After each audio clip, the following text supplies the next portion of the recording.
آیت نمبر 74 میں اللہ پاک فرماتے ہیں کہ اس کے بعد پھر بنی اسرائیل کے دل سخت ہو گئے، چنانچہ وہ سختی میں پتھروں جیسے ہو گئے، یا ان سے بھی زیادہ سخت ہو چکے ہیں، پتھروں سے بھی زیادہ، اس لیے کہ بے شک پتھروں میں تو بعض ایسے بھی ہیں پتھراں جن سے نہریں پھوٹ نکلتی ہیں، جس طرح موسیٰ علیہ السلام پتھر پہ مارے تھے تو چشمے ابلے تھے، تو بعض پتھر تو ایسے ہیں جس میں سے نہریں پھوٹ نکلتی ہیں، یعنی فائدہ پہنچاتی ہے لوگوں کو، تو پتھروں سے بھی زیادہ سخت ہو گئے ان کے دن، یقیناً ان میں سے یعنی کش پھٹ جاتے ہیں تو ان میں سے پانی ابل پڑتا ہے پتھروں میں سے، اور بے شک ان میں سے بعض ایسے بھی ہیں جو اللہ کے خوف سے گر پڑتے ہیں، ان میں سے بعض ایسے بھی ہیں جو اللہ کے خوف سے گر پڑتے ہیں۔ افسوس تمہارے دلوں میں اس قدر نرمی اور خستگی اور شگستگی بھی نہ رہی، یعنی کوئی سافٹنس، کوئی ہمبلنس ان کے دلوں میں باقی نہیں رہا، اور اللہ تمہارے کاموں سے بے خبر نہیں ہے، ویل انفارمڈ ہے۔ آج نمبر 75 میں اللہ پاک فرماتے ہیں، اب آ رہے ہیں اللہ تعالیٰ مسلمانوں کی طرف، اے مسلمانوں کیا تم یہ توقع رکھتے ہو کہ وہ یہودی تم پر یقین کر لیں گے؟ یعنی مسلمانوں سے اللہ تعالیٰ یہ پوچھ رہے ہیں کہ کیا یہودیوں سے ایکسپیکٹیشن رکھتے ہو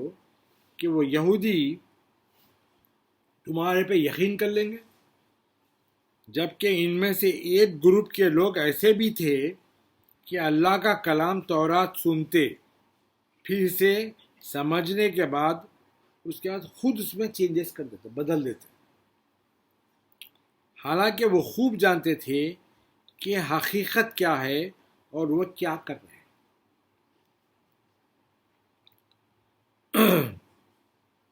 آیت نمبر 76 میں اللہ پاک فرماتے ہیں، اور ان کا حال تو یہ ہو چکا ہے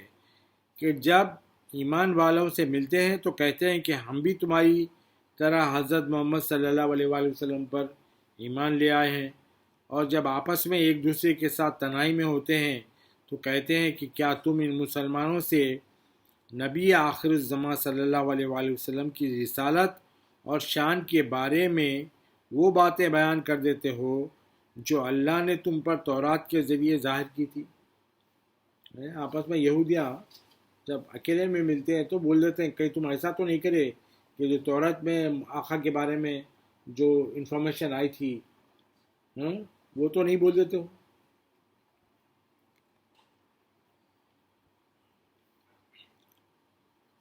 تاکہ اس سے تمہارے رب کے سامنے تمہیں پر حجت قائم کریں، یعنی اللہ کے سامنے حجت قائم کر دیں، یعنی وہ بات کو لے کے یعنی اپنے آپ کو سیٹسفائی کر لینے کے لیے۔ کیا تم اتنی عقل بھی نہیں رکھتے؟ اللہ تعالیٰ پوچھ رہے ہیں۔ اگر ویسا کر دیتے تورات میں جو آقا کے بارے میں کہا گیا ہے تو اپنے آپ کے بارے میں حجت قائم کر لیتے،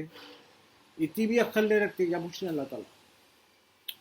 آیت نمبر 77 میں اللہ پاک فرماتے ہیں، کیا وہ نہیں جانتے کہ اللہ کو وہ سب کچھ معلوم ہے جو وہ چھپاتے ہیں اور جو دکھاتے ہیں۔ آیت نمبر 78 میں اللہ پاک فرماتے ہیں، اور ان یہود میں سے بعض ان پڑھ بھی ہیں جنہیں سوائے سنی سنائی جھوٹی امیدوں کے کتاب کے معنی و مفہوم کا کوئی علم ہی نہیں ہے، یعنی ایسے جاہل بھی ہیں وہ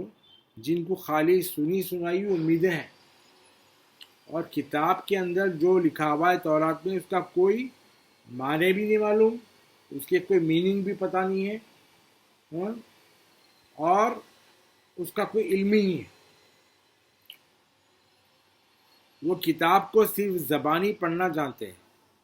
جیسے زبانی پڑھ لیتے ہیں نا ہم لوگ عربی میں، بس ویسے لوگوں کو اللہ تعالیٰ جاہلوں سے تشبیہ دے رہے ہیں، جس کو نہیں معلوم رہتے معنی مفہوم، وہ جاہل